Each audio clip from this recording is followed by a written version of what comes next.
Trois choses à savoir sur le crédit vendeur. Reste bien jusqu'à la fin de cette vidéo et le crédit vendeur n'aura plus aucun secret pour toi.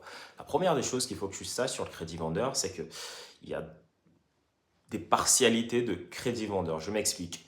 Quand tu décides de racheter une entreprise sans capital de départ, ce qu'il faut que tu saches, c'est que tu peux faire un pourcentage en crédit vendeur. Qui dit pourcentage, dit soit la totalité, soit un certain pourcentage.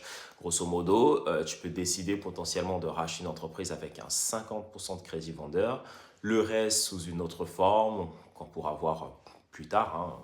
D'ailleurs, n'hésite pas à me suivre, m'écrire en privé si tu souhaites voilà, apprendre comment racheter des entreprises sans capital de départ. Parenthèse fermée. Donc, le crédit vendeur, il y a ce qu'on appelle le crédit vendeur partiel. Et d'ailleurs, la plupart des professionnels de droit pensent qu'il est impossible de racheter en 100% crédit vendeur. Je tiens à te le rassurer, je l'ai fait à plusieurs reprises. Ce n'est pas une question ce n'est pas une question juridique, c'est une question de sourcing. Quand tu trouves les bonnes personnes, il est bel et bien possible de racheter en 100% crédit vendeur. La deuxième chose qu'il faut que tu saches sur le crédit vendeur, c'est que le crédit vendeur peut être rémunéré avec un taux d'intérêt.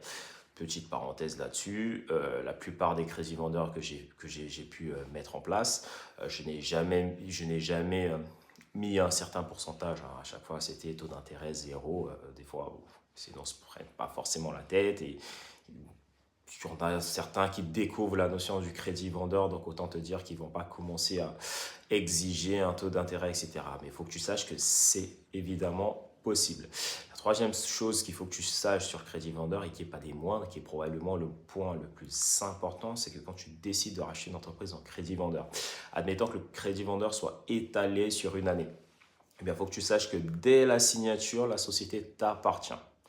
Très, très, très important. C'est la raison pour laquelle le crédit vendeur est l'un des montages financiers les plus efficaces. Parce qu'en fait, tu n'as pas besoin de terminer ton crédit vendeur pour posséder la société. Et ça, c'est juste incroyable. Dès la signature, la société t'appartient et toi, tu vas commencer à verser les mensualités. C'est pour ça qu'on parle aussi du rachat en autofinancement, étant donné que tu payes les mensualités avec l'argent qui sort de la boîte. Maintenant, encore faut-il pouvoir faire des bonnes méthodes de valorisation pour pouvoir, entre guillemets, ajuster ce que la boîte est capable de générer pour payer les mensualités du crédit vendeur. Et pour ça, tu le verras probablement dans une autre vidéo que je vais faire à ce sujet.